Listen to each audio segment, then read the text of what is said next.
Hello everyone, I hope guys सभी बहुत अच्छे होंगे। मैं भी बहुत अच्छी हूँ। आप सभी का स्वागत है मेरे एक नए व्लॉग में। तो मैं जा रही हूँ दिल्ली से बाहर अपनी छुट्टियों को एंजॉय करने, और अपनी छुट्टियों को एंजॉय करने के लिए मैंने जगह चुनी है राजस्थान। और राजस्थान में हम सबसे पहले जाएंगे खाटू धाम। तो यहाँ रींगस से मैं सराय रोहिला से मैंने रींगस के लिए ट्रेन पकड़ी है। बिल्कुल लोकल ट्रेन है ये, और बहुत ही कम किराया इसमें लगा हमारा।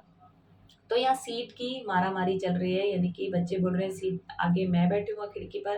तो लोकल ट्रेन की ये बहुत ही यादगार बातें रहती हैं कि कई बार ऐसा होता है कि अपनी सीट को रिजर्व रखना एंड तक बहुत मुश्किल हो जाता है। और सबसे पहली प्रॉब्लम ये आती है कि सीट मिलेगी या नहीं मिलेगी लोकल में। तो यहाँ सीट तो हमें मिल गई, क्योंकि हम लोग बहुत जल्दी ट्रेन में जाकर बैठ गए थे। 7 बजे की ट्रेन थी और हम लोग 5 बजे जाके बैठ गए थे। तो रींगस पहुँच गए हम रात को 11:30 बजे।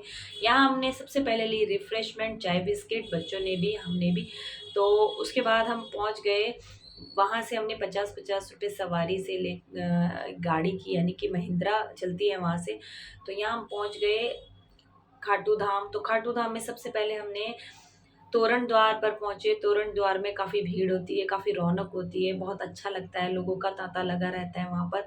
और वीडियो, फ़ोटोग्राफ़ी सब कुछ चलता रहता है। तो हम भी कहाँ छूते रहते हैं इन सब चीज़ों से। तो हमने भी कुछ फ़ोटोज़ ले ली और मत्था टेका, आगे बढ़े। लेकिन मंदिर का द्वार बंद हो चुका था, क्योंकि 12:30 हो चुके थे। तो जब तक मंदिर का द्वार बंद हो गया था, तो यहाँ फिर हम वहीं थोड़ी सुबह तक हम रुके, और अर्ली मॉर्निंग हमने बाबा के दर्शन किए। और हारे के सहारे कहते हैं श्याम बाबा को। तो सबका साथ दे श्याम बाबा, और हमारा भी साथ दे श्याम बाबा। बस यही मनोकामना के साथ बाबा के सुंदर और प्यारे से दर्शन किए, और बाबा को प्रसाद चढ़ाया पेड़े का और बेसन की मिठाई का। तो यहाँ बस दर्शन करके हम पहुँच गए थे। पास ही गाँव मेरे भाई का घर है।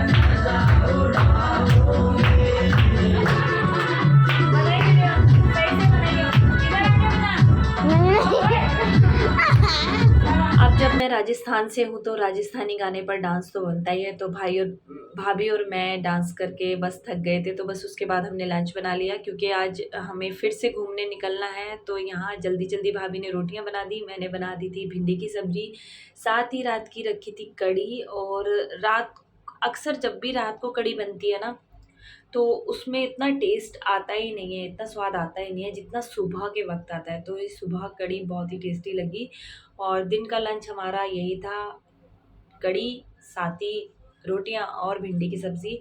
तो बस लंच करके हम लोग सभी निकल गए, भाई-भाभी और मैं और बहना-बहना के बच्चे, मेरे बच्चे, हस्बैंड मेरे। और बस गाड़ियाँ उठाई, और गाड़ी से हम पहुँच गए। गाँव से 10 किलोमीटर दूरी पर है महादेव जी का मंदिर, यानी कि बहुत ही प्राचीन मंदिर है मालेश्वर महादेव जी का मंदिर। बहुत सुना था मैंने इस मंदिर के बारे में, कहते हैं काफ़ी प्राचीन मंदिर है ये, और ज्योतिर्लिंगों में से एक ज्योतिर्लिंग है ये। और पहाड़ियों के बीचों बीच स्थित है ये मंदिर। बहुत ही सुंदर मंदिर है, और बाहर का नज़ारा तो और भी ज़्यादा सुंदर था। और बस मैं वीडियो बनाती हुई आगे बढ़ रही थी। तो यहाँ सबसे पहले हमने हाथ मुँह धोए, और महादेव जी के दर्शन करने के लिए हमने प्रसाद में लिया था नारियल और जो चावल के फुल्ले कहते हैं उनको, या मुरमुरा कहते हैं, वो यहाँ पर प्रसाद में मिलता है। वैसे तो भोलेनाथ को जो प्रॉपर बेलपत्र, आकड़े के फूल, ये सब मिलता है वहाँ पर, लेकिन हमने ये सब नहीं लिया था। और हमने सिर्फ नारियल का प्रसाद लिया था, साथ में हमने ये मुरमुरे का प्रसाद लिया था। तो हमने नारियल को बाहर ही फोड़ लिया, शायद ऐसा नियम है वहाँ पर जो सालों से चलता आ रहा है। तो जो सबने किया वही हमने किया, नारियल को बाहर ही हमने फोड़ लिया। और नारियल सूखा था अंदर से, बाहर से छिलके वाला। तो ये थे हमारे मालेश्वर महादेव जी। तो बिना जल चढ़ाए हम भी नहीं आ सकते थे। तो ओम नमः शिवाय का जाप करते हुए हमने मालेश्वर महादेव जी को जल चढ़ाया, और बच्चों से भी मैंने महादेव जी को जल चढ़वाया था। और जब इतनी दूर आए हैं तो महादेव जी को जल स्नान ज़रूर कराना चाहिए, कहते हैं कि बहुत शुभ होता है। तो यहाँ मंदिर के साथ में ही एक छोटा सा कमरा है जिसमें ये विष्णु जी की खंडित मूर्ति रखी है जो काफ़ी सुंदर मूर्ति लग रही थी। और ये एक झरना, जब बारिश के मौसम में ये झरना बन जाता है, इसमें से पानी बहता है और अभी ये सूखा है और नीचे एक कुंड में इकट्ठा हो जाता है जहाँ सभी यात्री स्नान करते हैं, हाथ मुँह धोते हैं। जो स्नान करना चाहता है वो स्नान करता है।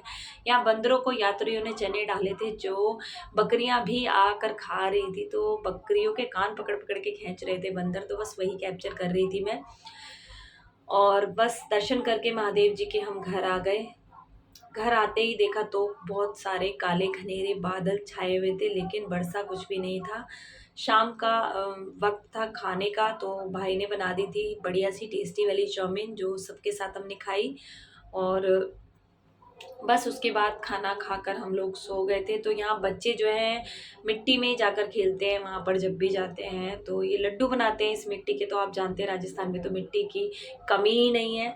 तो बस अगले दिन सुबह का वीडियो है। और ये हमने वहाँ पर सुबह मॉर्निंग में जब हम कुर्सी लगाकर बैठे थे बरामदे में चाय पी रहे थे, तो वहाँ ये वुड पैकर हमने देखा जो दिल्ली में देखने को तो मिलती ही नहीं है। तो अक्सर चिड़िया ही नहीं मिलती दिल्ली में देखने के लिए, तो हमने वहाँ पर देखे वुड पैकर। और बस हाँ, अपनी यात्रा को विराम देते हुए बस भाई के घर से हम निकल आए सामान वगैरह पैक करके दिल्ली के लिए निकलने के लिए। तो गांव में एंट्री होते ही ये भैया खड़े होते हैं गोलगप्पे वाले, जो लास्ट टाइम भी हमने इन्हीं से ही गोलगप्पे खाए थे। तो बस अपनी यादों को तरोताज़ा करते हुए इनके भैया से हमने गोलगप्पे खाए सभी ने, जो बहुत ही टेस्टी थे। और बस ये यात्रा हमारी यहीं ख़त्म है। और वीडियो अच्छी लगी तो चैनल को सब्सक्राइब ज़रूर करिएगा। Thanks for watching, bye bye. अबे गिर जाओगे। आराम से आओ, आराम से।